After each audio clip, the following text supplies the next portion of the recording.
All right. Well, I think you guys can see us and hear us. I hope so. If not, we'll just be talking. Oh, I got a thumbs up. That's great. So I want to welcome you to our 2020 Virtual Constitution Day discussion. Like everything else in 2020, we've had to adapt and overcome. Our tech team is here and they're doing a great job. But they're limited to the techniques, tools, and internet that we have. So if there are issues that come up, just hang with us. We'll try to get those fixed as we go. My name is David Overstreet, and I'm a member of the faculty at New Mexico State Alamogordo. I teach criminal justice and paralegal studies. With me on the panel, in no particular order, Kim. We have Kim Lopez Gallagher, who's also a member of the faculty here. She teaches government and philosophy classes and is a fantastic human being. And then next to her, we have Judge Angie Schneider. She's the Chief District Judge of the 12th Judicial District.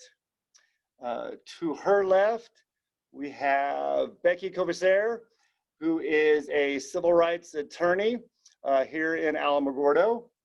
To her left, we have hearing officer Matt Wade, and we've divided the topic into a few different pieces. I'm going to go through those pieces quickly to kind of give you a roadmap of what we'll cover, and then we'll go through each one of them. The first piece will be Kim. She'll be talking about the role of voting in a constitutional democracy. So kind of big picture, why is voting important in a democracy, especially a constitutional democracy? And then she'll also cover the New Mexico specific information. Next up, we'll have Matt Wade, who'll talk about the alternatives to voting in person on election day. So voting on election day, some people love that. That's, you know, something they really like. Some people want to have alternatives to do that. And they've been doing that since way before 2020. Obviously, 2020 is a little different, so he'll talk about how things were kind of before 2020 and some of the changes that have been implemented since then. Judge Schneider is going to address the constitutional issues for voters with disabilities. And again, those have been issues before 2020, but then in the context of 2020, there's some heightened concerns and challenges with that population. And then Becky is going to take a stab at what is an ever-changing topic, and that is the court decisions that have come down. So as states have made changes to their voting rules to accommodate the public health crisis, they've been sued based on people who didn't like how those changes looked. And then they've also been sued because they didn't make those changes. And so she'll kind of give you a general feel for it. But it is, I mean, every day or so, there's a new case. So she's just going to kind of give you the tip of the iceberg on that. And then I'll take the final piece of our panel discussion, which will address the constitutional issues in terms of separation of powers. So these voting rules that were implemented by the executive, so governors or their secretaries, some have been done through state legislatures, and then some the courts have done on their own, and then Oklahoma, which is one of my favorites, where the legislature did something, the courts did something, and then the legislature did something else. Then at the end, we'll open it up for questions. If you have questions, you can submit them through the chat function, and then the host can get those to us, and we can answer those at the end. If you are a New Mexico State Alamogordo student, and you are here for extra credit in addition to edifying yourself, just send a chat with your name, the course name, and the professor that teaches that, and then we'll make sure that those professors get that, and then they can make sure that all the students get extra credit for being here. I think that's it in terms of preliminaries, so we're going to start it off with segment one with Kim on the role of voting in a constitutional democracy. Thank you, David. So I wanted to start by talking about why is voting important. And so when we get down to it, voting it's a right and responsibility in a constitutional democracy. But I think something that's really important is that it's a source of power for each of us individually, politically in this democracy. And a guy by the name of Alexis de Tocqueville said way back in 1835, in America, the people appoint the legislative and the executive power and furnish the jurors who punish all infractions of the laws. The institutions are democratic, not only in their principle, but in all their consequences, and the people elect their representatives directly and for the most part annually in order to ensure their independence. This is the money part of the quote. The people are therefore the real directing power. And although the form of government is representative, it is evident that the opinions, the prejudices, the interests, and even the passions of the people are hindered by no permanent obstacles from exercising a perpetual influence on the daily conduct of affairs. So this was a man who is a French scholar. He came to the U.S. in the 1800s to observe us, and he wrote a book called Democracy in America. So because, we the people, what we get from this is we are the real directing power in a democracy. And I know a lot of people don't feel powerful in democracy in our country right now, but it's really not true. We really do have power. And so with that power also comes a responsibility to use the power to vote. And so every vote really does count. And just for proof of that, all you have to do is look at the election, and don't worry, I'm not going to talk about this, but the election of 2000, the presidential election, I think really demonstrates that every vote counts. I was also asked to talk about some of the recent challenges of voting in person on election day. And so I looked at the election of 2018, which was a midterm election. We didn't vote for president, but we voted for members of Congress and a lot of local offices. And according to an article I found in Business Insider, in Georgia, there's just a few of the things that happened in the election of 2018. In one Atlanta polling location, there were reportedly 300 people in line with just 3 voting machines to use. And then in Florida, the same election, one location had no ballots when the polls were supposed to open. And then in New York, in Brooklyn, all ballot scanners broke at multiple locations. So these are just some of the problems that happened on election day in 2018.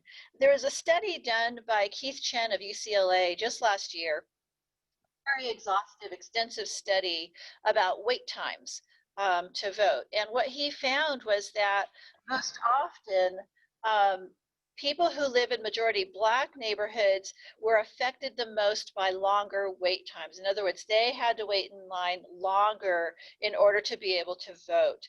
And so he concluded that the result of this was that it really hindered voter turnout in those affected areas. So access to voting is another very important issue that our panel will address today. Now, interestingly, here in New Mexico, I looked up a few articles, and I found that according to New Mexico Newsport, the 2018 election for us in New Mexico actually went fairly smoothly. So yay for that. So hopefully that will be the case this year. So the next thing, just the last thing I want to wrap up with is to give you some information about voting in New Mexico. And we have a flyer that we're going to share the screen with you now. And it is from our county clerk's office. And if you want to see the flyer, all you have to do is go to our county clerk's website, and you will find this. You can also go to nmvote.org, and that's the website for the Secretary of State, the state office. So just a few important dates to share with you. October 20th, 2020 is the date that absentee ballots will be accepted until this date at 5 p.m. by the New Mexico Secretary of State and our local county clerk in Otero County. So October 27th, 2020 is the date by when you want to mail your absentee ballot to the county clerk. Get it in the mail by October 27th. And then, of course, November 3rd is Election Day. Ballots will be accepted in person until 7 p.m. Election Day at any polling location or the county clerk's office. And then the last date I will share with you is October 17th through 31st is early voting. And you can check the location, and actually on this flyer are the locations of where you can go to early vote. So that's what I have. Thank you for your attention. I will turn it over. Who's next? Judge? I'm sorry. That's okay. Oh, Matt, I'm sorry. Matt Wade. Now we'll go to Matt Wade, who will talk about the alternatives to voting in person on Election Day. Thank you. And I think something that you brought up that's very important to remember also is that everyone continues to think about the giant federal election, of course, but there's so many people and so many votes that are going on as well, and smaller races that are still federal, including our own congressional races too. So it's important to keep those in mind as well. So the alternatives to voting in person. Controversy surrounding mail-in voting is not new at all. In fact, it has its roots back in the Civil War. Before that point, only the state of Pennsylvania granted soldiers absentee voting rights. That changed as thousands of men remained deployed far from home in the buildup to the 1864 presidential election, which was re-election for Abraham Lincoln. In that period, during that time, it went from one state allowing mail-in voting to 20 northern states changing their laws to allow deployed soldiers absentee voting, I should say. Currently, 30 different states have adopted a no excuse absentee balloting, which allows anyone to use an absentee ballot. And actually that information is a little bit out of date. That information was from August 14th. I think now it's up to 35 votes, or at least that's as of 2 weeks ago. I don't envy Becky, because this is all stuff that's cutting edge right now that we're all in the middle of, that there are currently challenges in many of the different Supreme Courts across the country. So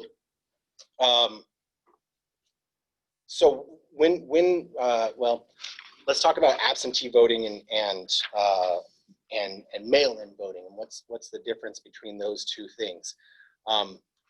Yesterday during a press conference, the president, and I had written down a whole lot of stuff, but I pared it down a little bit, but all of this is available on YouTube, and his press conferences.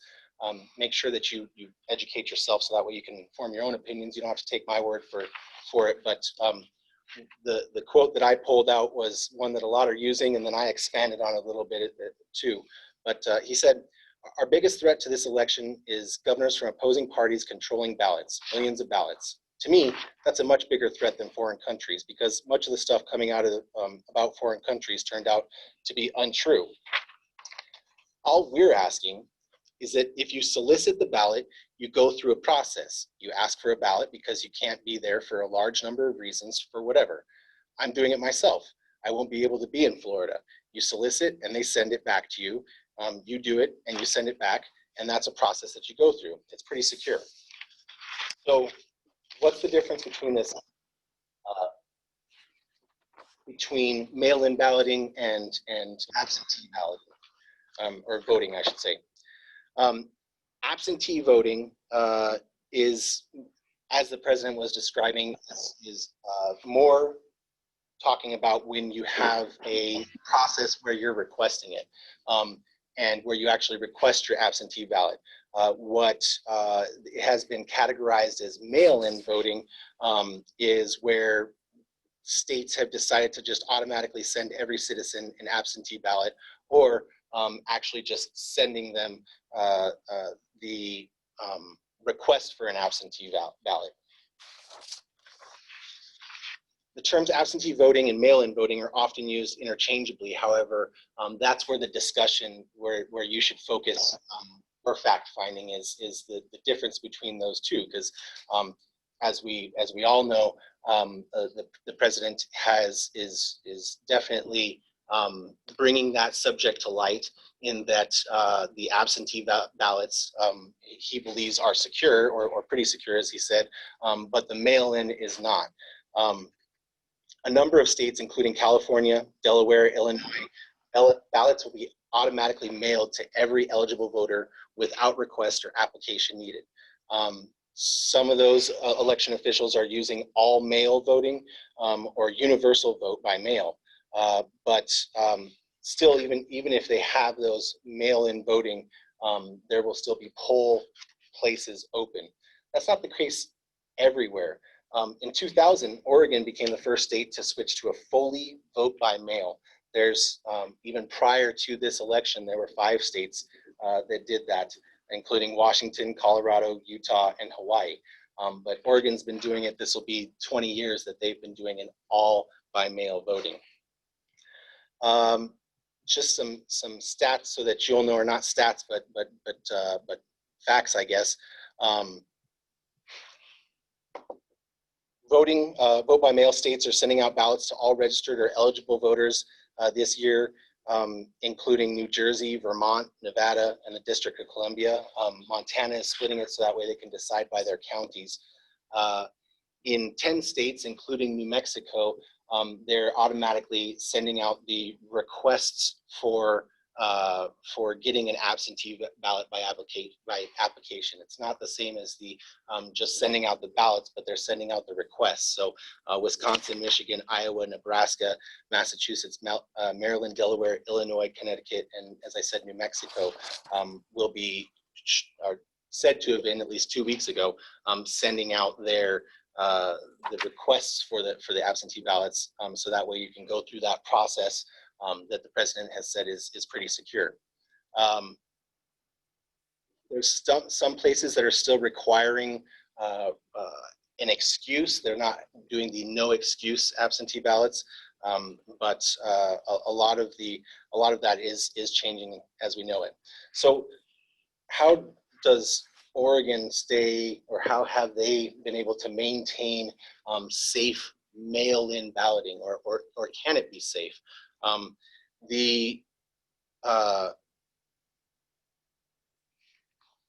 Oregon itself uses an absentee, or well, it's not an absentee, it's a mail-in. They use a system where both the ballot and the envelope itself have a barcode that's unique to each voter that's on both of those. They have a machine that scans for any discrepancies between the two, or any duplicate barcodes. So the argument of mass mail-in fraud that's coming from somewhere else, where they're just being printed in shops overseas or whatever and coming in, that's the way that they're trying to attack it, is by giving each person a unique barcode and checking for those to make sure that there's not duplicates of barcodes or any excessive ballots coming in. Then a team of election workers trained in forensic handwriting analyzes the ballot signatures to verify identification of the voter, who has 2 weeks to prove their identity should the signatures be contested. A lot of, and that's a state that's been doing it for 20 years. A lot of the different states right now will be getting something off the ground as we speak, but that's why there's an ever-changing battlefield in this arena right now. David? He is certainly paying attention. Thank you, Matt. All right, so next up we're going to have Judge Schneider, who's going to talk about the constitutional issues for voters with disabilities. Thank you, David.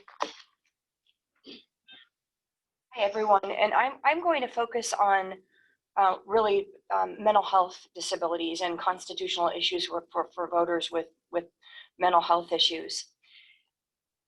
The Federal Voting Rights Act specifically gives states permission to enact laws to deny the right to vote to 2 categories of people: people with criminal convictions and people with mental incapacity.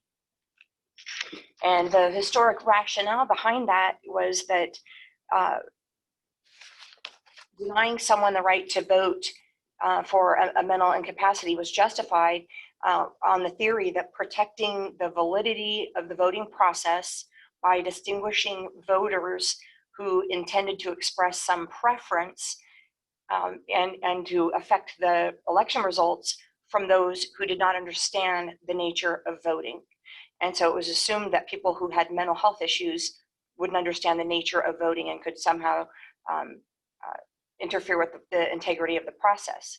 Additionally, one of the theories was that that it would be a way to prevent voter fraud, that people who had mental incapacity would be vulnerable to others manipulating their vote and taking advantage of that vote.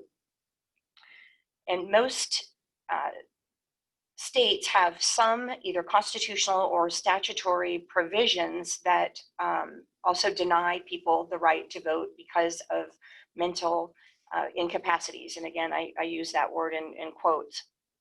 The New Mexico Constitution states that every person who's a qualified elector pursuant to the Constitution and laws of the United States and who is a citizen is qualified to vote in the state of New Mexico, subject, of course, to residency and registration requirements, except as restricted by statute, either by reason of criminal conviction for a felony or by reason of mental incapability.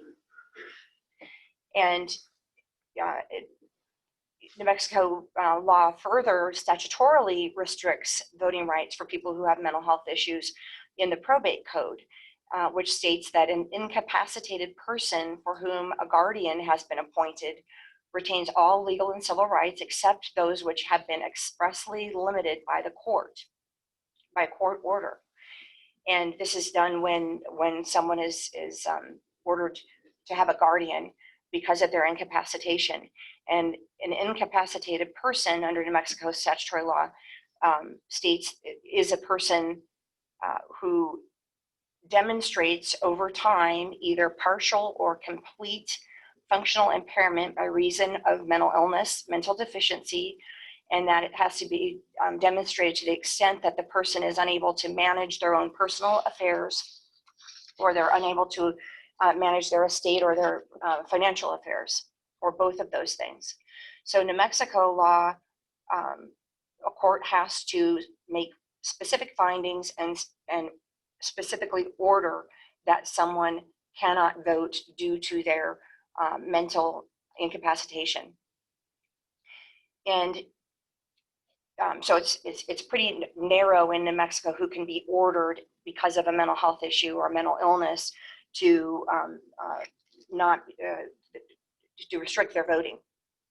There are federal protections against discrimination against individuals who have mental health issues. Specifically, the Americans with Disabilities Act, while it provides protections for other types of physical disabilities, it also provides protections for individuals with diagnosed mental health issues. And even then, not all diagnosed mental health issues are covered under the ADA. The the National Voter Registration Act also requires that for people who have some diagnosed mental health issues that they are provided with assistance when they need it for registration purposes, and this includes in-home registration purposes, which is a really important aspect for people who are in a treatment facility or mental health treatment facility or in a hospital with mental health issues. And the Voting Rights Act of 1965 also provides some protections for individuals with mental health issues. The VRA requires election officials to allow a voter who is blind or who has another disability to receive assistance from a person of that voter's choice.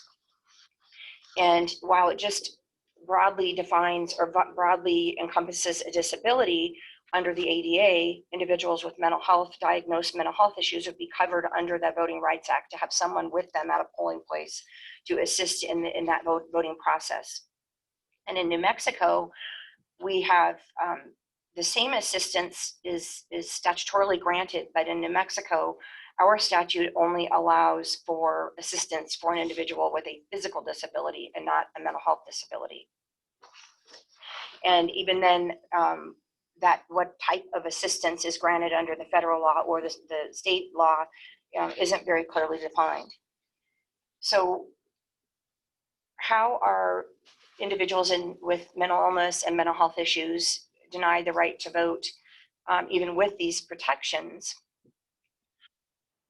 when there's not been a finding of incapacitation and a restriction ordered by a court on someone's ability to vote? There are a myriad of ways that people who have mental health issues are denied the right to vote. A lot of, there can be issues with misunderstanding the law or what those federal protections are, or a lack of savvy on how to exercise those protections under federal law. And a lot of people who have diagnosable mental health issues haven't been diagnosed. And then there's also a lot of issues around people fearing disclosure of those mental health issues. And so they don't take advantage of federal protection because of that fear of stigma, or for a lot of people, unfortunately, there's shame that comes with that.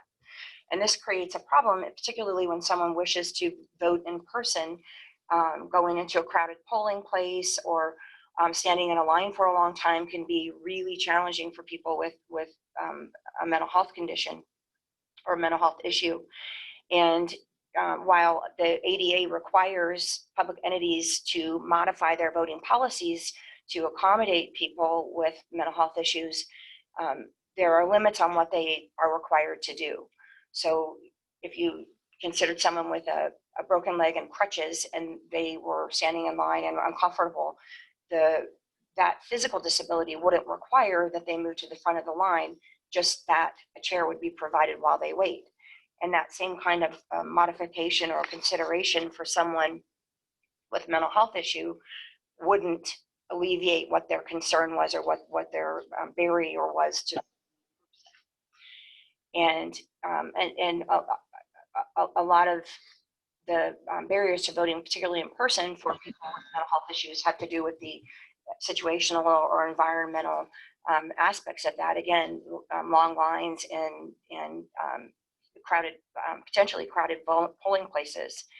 And there are a lot of things, and particularly in a time of COVID, that mental health issues are exacerbated because of the obvious reasons of anxiety about the time that we're in, or fear of contracting something in a place like that.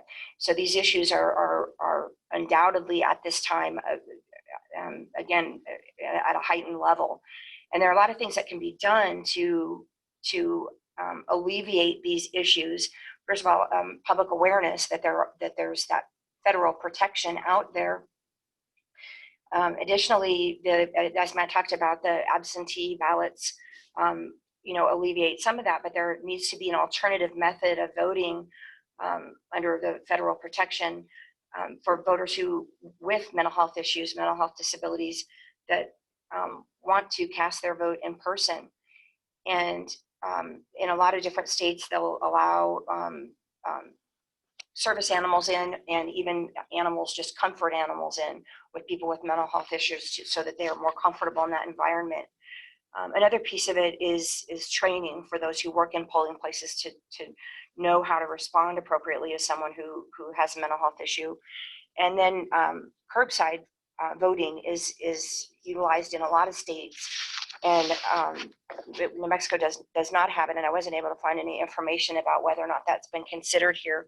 But on the North Carolina's website, they specifically talk about if you're unable to enter the polling place due to age or physical or mental disability, such as agoraphobia, then curbside voting is available. So there are a lot of different ways that this could be addressed.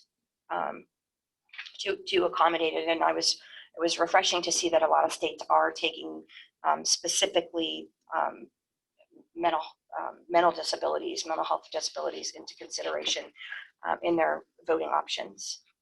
Thank you, David. Thank you, Judge. And we, just as a reminder, if you have questions, you can submit them through chat. We had someone submit a question I want to hit now so that I don't forget later. Somebody who has a temporary condition like seizures, controls medication, may have periodic episodes, but they're not, they don't have a court-appointed guardian, then they certainly would be able to vote. So that kind of medical condition would not prevent you from voting. All right, so now our big hitter, Becky, is going to take a deep dive into the fire hose of cases that have come out in 2020. Thank you, David. A number of things come up there that were sort of raised by the other panelists that I want to address really briefly before I start into the individual cases. And one of those is when we're talking about the right to vote. It's a really interesting concept, and we've heard it a lot, and that's really what we're talking about today, and how that is impacted by this current public health crisis and what's going on. But when we think about the right to vote, this may come to mind. All persons born or naturalized in the United States, 18 years of age or older, shall have the right to vote in any election for president or electors for president or for senator or representative in Congress. And we think of the right to vote in those respects, but in fact, that's not written anywhere in the Constitution. The right to vote is really a creature of a lot of decisions and a lot of statutes and a lot of state laws that come into play when we're talking about where it is that your right and my right to cast a ballot comes from.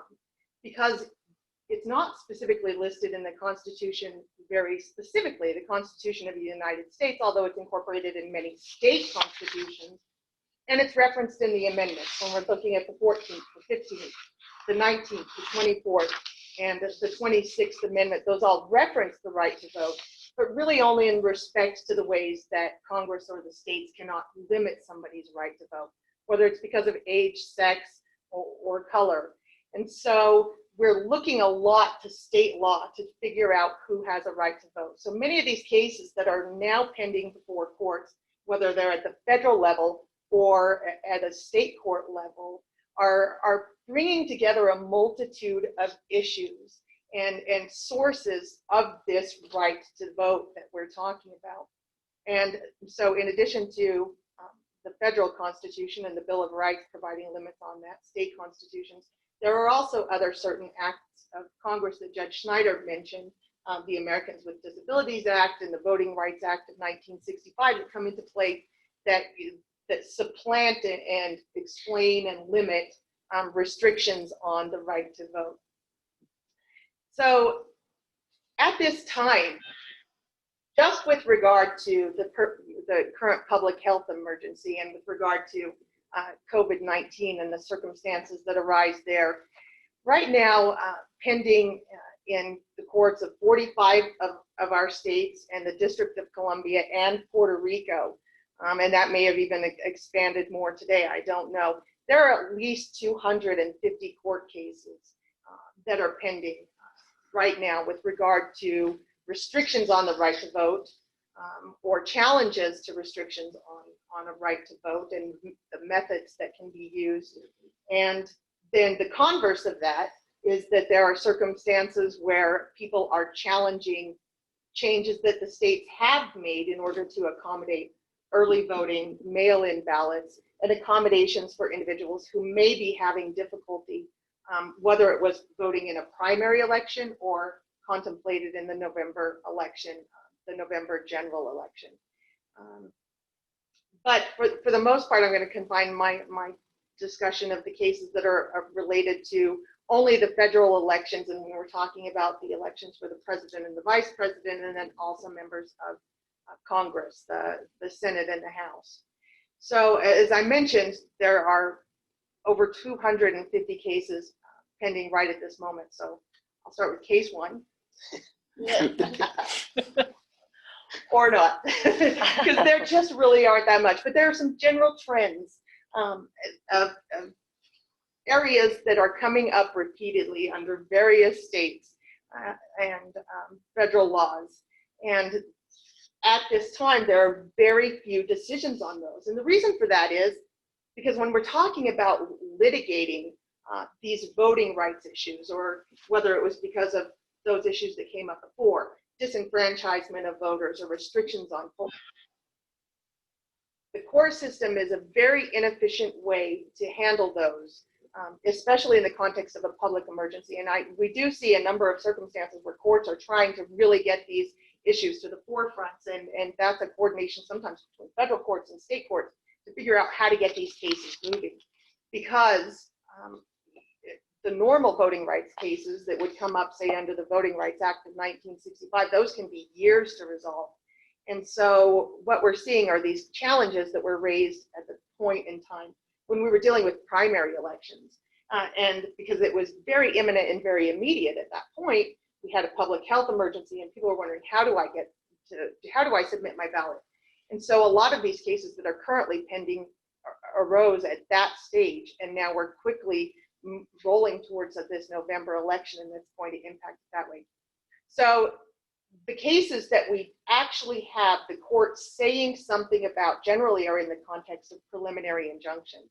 And that's a circumstance where somebody has asked the court to come in and order a state official, generally, it's usually the Secretary of State of a particular state, to either do something or to stop doing something while the court case is pending.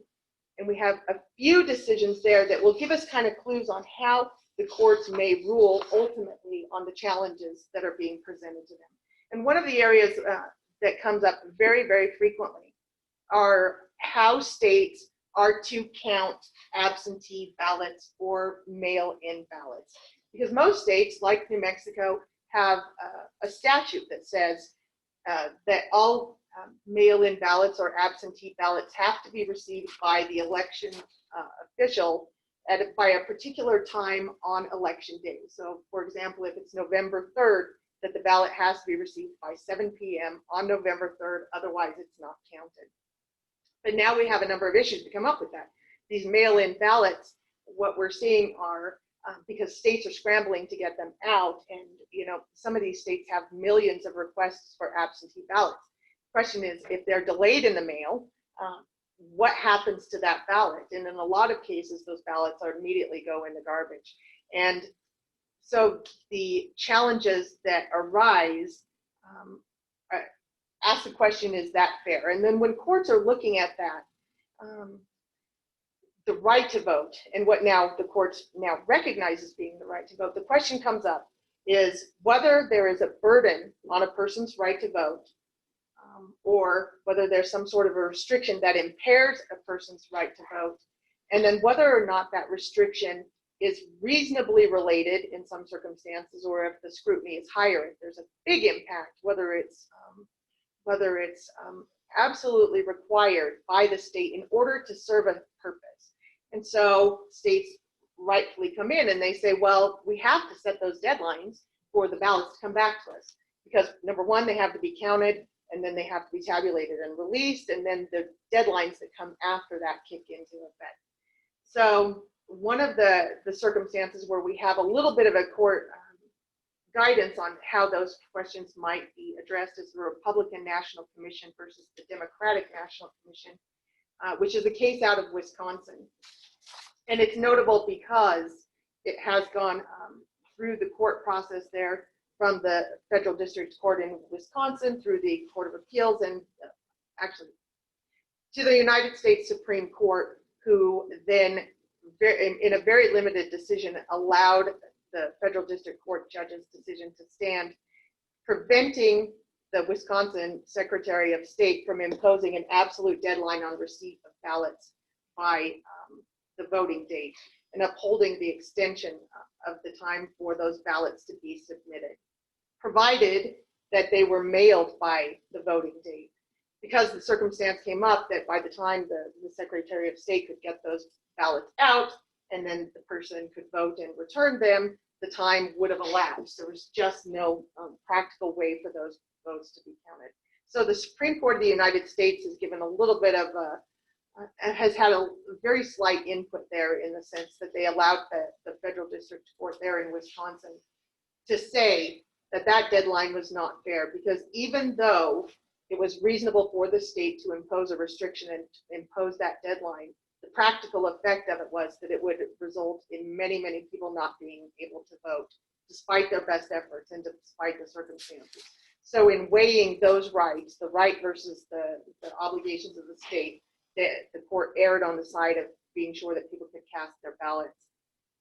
And those things matter significantly, especially when we're talking about close elections, in that as a result of previous elections and the trends there, if those ballots hadn't been counted, there would have been around 80,000 votes that would not have counted, whether it's in a primary election or a general election. So making those provisions during this health emergency may be important. So that's a federal court decision. And then we also have one out of the state of Massachusetts that is solely confined to that state. It's the Massachusetts Supreme Court weighed in on the same issue there. And they came to the opposite conclusion. They said the state's interest was significant, and since the impact on people's ability to actually get their ballots in on time was small, that they were going to err on the side of making sure that the state had the ability to collect those votes, tabulate those votes, and then move on to their next procedures for the general election. And again, this was at a primary, during a primary election, and not during the general election. And those issues will carry forward, and we'll see how they'll address those. But so we do have a state Supreme Court weighing in here and then coming to the exact opposite position of the federal district court out of Wisconsin. On the same side, however, of the federal district court from Wisconsin, the federal district court from Georgia has similarly said that the deadline there had to be extended to allow for votes to be calculated after. And some of these courts, when they're looking at the interest that the state alleges, they say we have to wait for mail-in ballots to come anyway from those who are residing overseas or those who are in the military. So if we're able to get those ballots in and get those counted, then there's no reason why other ballots that come in that same time frame can't be given consideration also. So they're debating it and seeing if are there ways that the state has tried to accommodate these things, and if not, whose interest weighs. And they're coming out on both sides. And that's sort of the challenge here in having 50 different states with 50 different sets of laws providing guidance on who gets to vote and when they do it and how they do it. Because the Supreme Court cases on point make it very clear that the Constitution protects the right to vote, but not the right to vote in any manner in which one chooses. And so the state being given that authority has a lot of leeway there.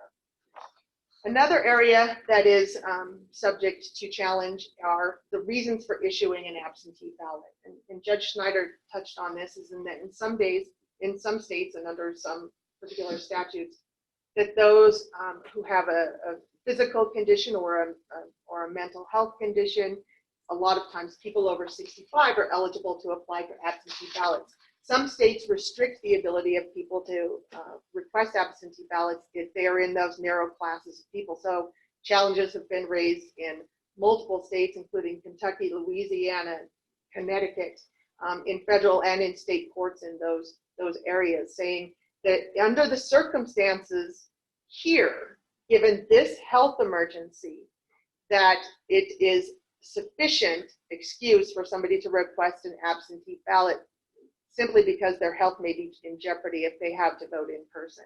And so those cases are really in flux right now and ongoing.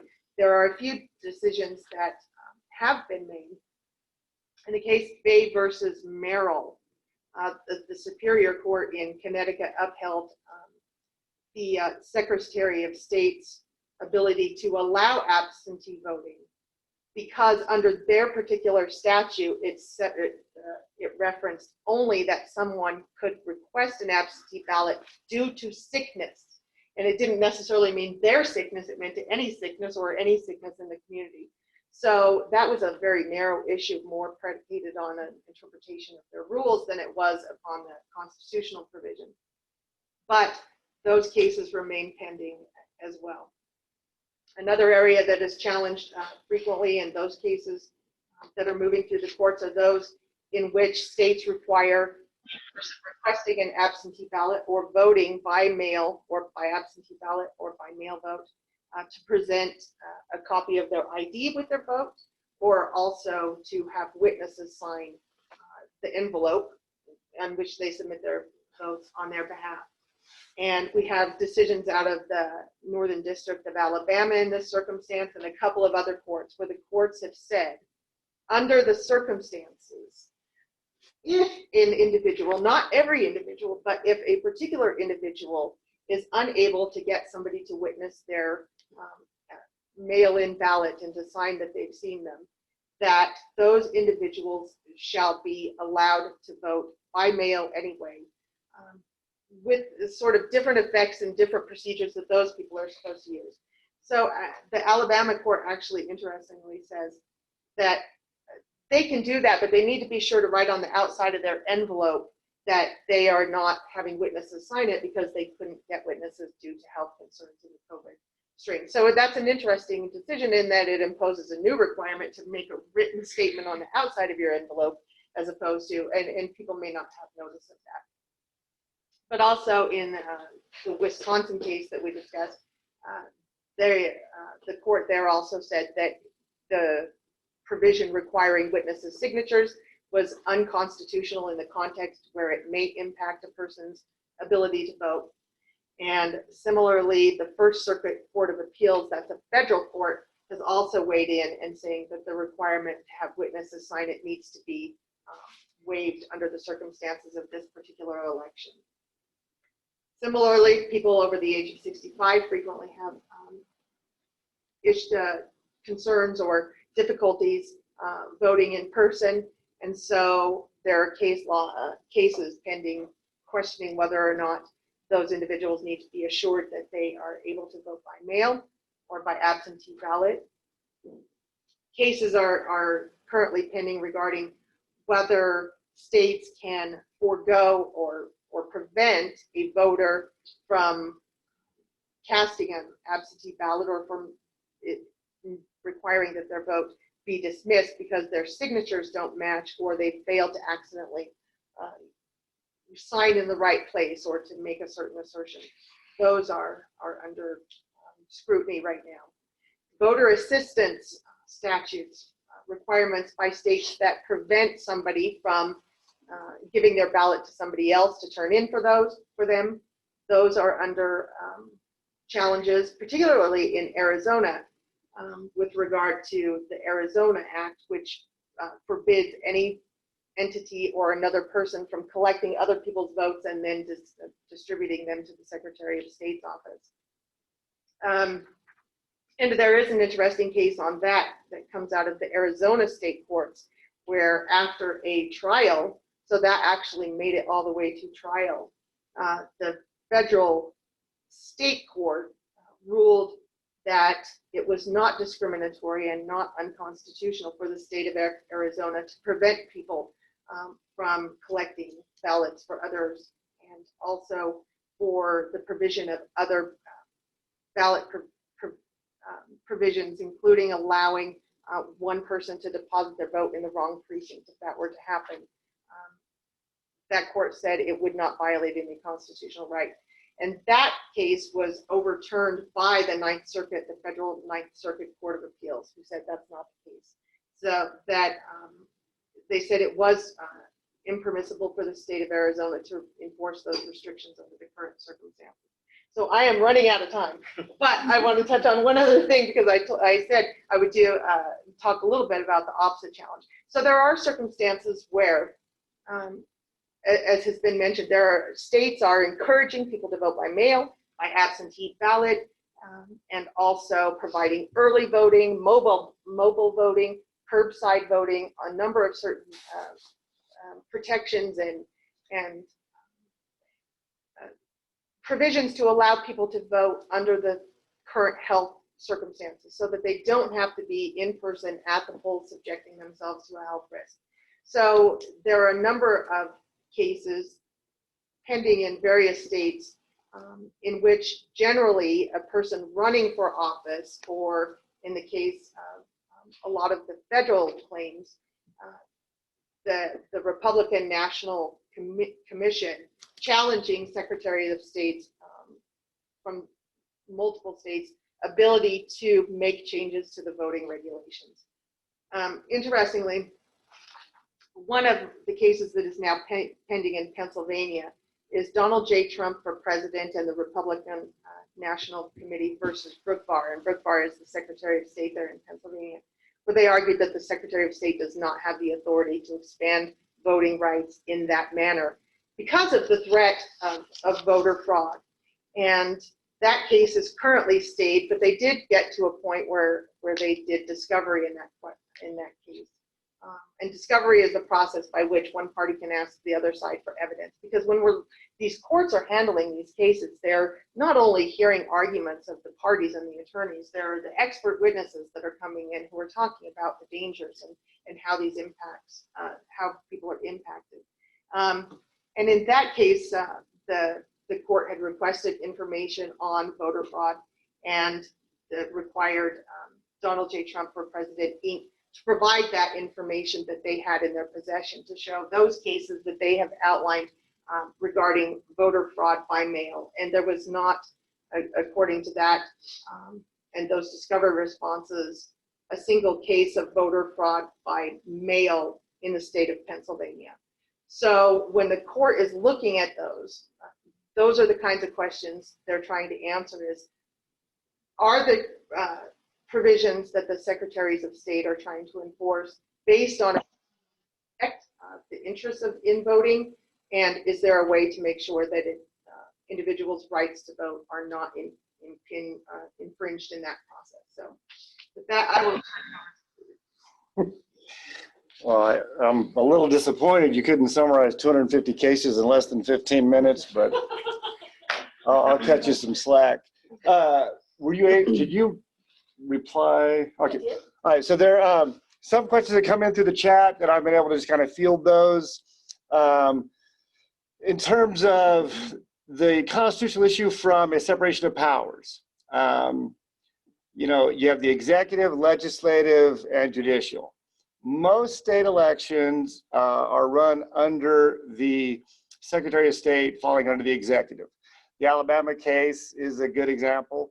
The only thing that I would note about the Alabama one is they still required the voter ID law. So you had to put a photocopy of your identification in, along with whatever note you wanted to write. There's been a couple of cases where, a couple of states where they had a legislature and a governor do it together.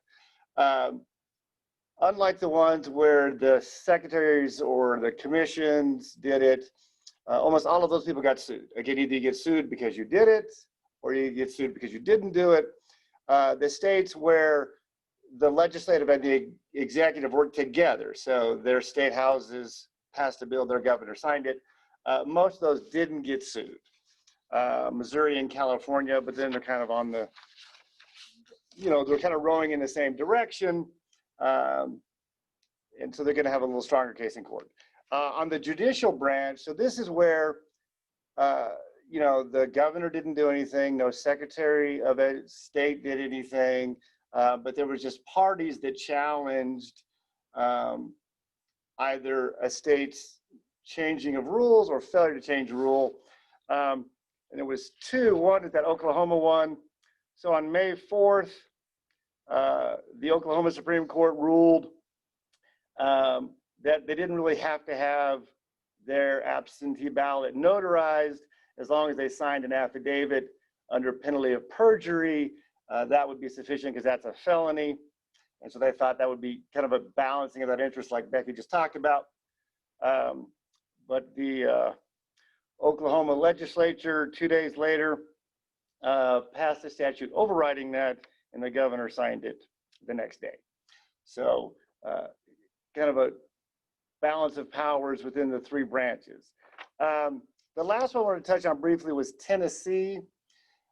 Tennessee had a judicial challenge to their rule that first-time registered voters. So you're a new voter, you registered to vote for the first time, they had a statute that said, you know, pre-pandemic, that you had to vote in person the very first election you participated in. Like Becky said, you don't have a constitutional right to vote in a particular way, but you have an equal protection privilege that you can't be singled out. You can't be treated differently. And so the court, that challenge was, you know, first-time voters said, hey, we're being singled out. We shouldn't have to vote in person the first time.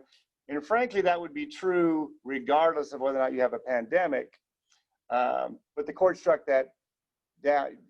That was the only claim that the judge agreed with them on, and that it was a valid equal protection challenge. And I just want to do a little plug for judicial integrity. So in the opinion, it's a very long opinion. At the end, he says, you know, I feel like I should address the proverbial elephant in the room. An observer could be forgiven for taking the cynical view that voting rights litigation, particularly if filed in the months preceding the consequential 2020 general election, is really just politics by other means. As to any such perception, the undersigned would not presume to speak for the parties, but he can speak for himself and wishes to do so with some emphasis. The undersigned views this case, including the motion, as a legal and not political matter, period. The questions he decides are decided based on the facts as he sees them and the law as he construes it. He's not concerned about how his decisions could aid one side or another on the political front. Instead, he seeks only to issue decisions that are correct and even-handed and justifiably perceived as being correct and even-handed. So these are very complicated issues, but the folks on the bench, like our panelists, you know, approach it with that mindset. And so you can agree or disagree with how a particular ruling goes, but I just want to trumpet judicial integrity. Two real quick things on the safety of voting by mail. Oregon, like Matt said, have been doing it for 20 years. They've cast 50 million ballots, and according to a study based on data collected by the American Heritage Foundation, they found 2 verified fraud cases of those 50 million ballots in 20 years. Then the other thing, you occasionally hear politicians say, vote early, vote often, and they're half kidding. They do want you to vote early, but they don't want you to vote often. And I'm borrowing from a statement put out by the Santa Fe County Clerk in 2018. So this is before any 2020 stuff. But a particular politician who was running said, vote early, vote often. And so they wanted to make clear that, you know, vote early, yes, but don't vote often. There's 2 New Mexico statutes that make either voting or offering to vote more than once in the same election is a 4th-degree felony. So please vote early, but don't vote often. If you have a mail-in ballot, and let's say you're a procrastinator, maybe you're on the bench and you're busy and you don't get around to putting in the mail in time, you can just run over to the county administration building and turn in your mail ballot there. But please don't vote by mail and then go to the polls and say, hey, do you have my ballot? All right, with that, I want to thank our panelists for doing a fantastic job. Very nice. I want to thank our tech guru, Jasmine, and her team. She's behind the scenes, she's fantastic. And Nancy and her crew who helped set this place up. They did a great job. Let's give them a hand. And then Ramona, who's been our Zoom chat wizard. We appreciate your assistance. All right, so if we could put up real quick that share screen on the flyer, that'll have all the information you need if you want to vote in Otero County. It's not too late to get registered, and you can request your absentee ballot. And again, please vote. Vote early if you want to, but don't vote more than once.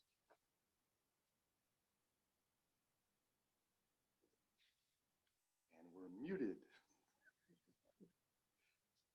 No hot mics. We're definitely not muted.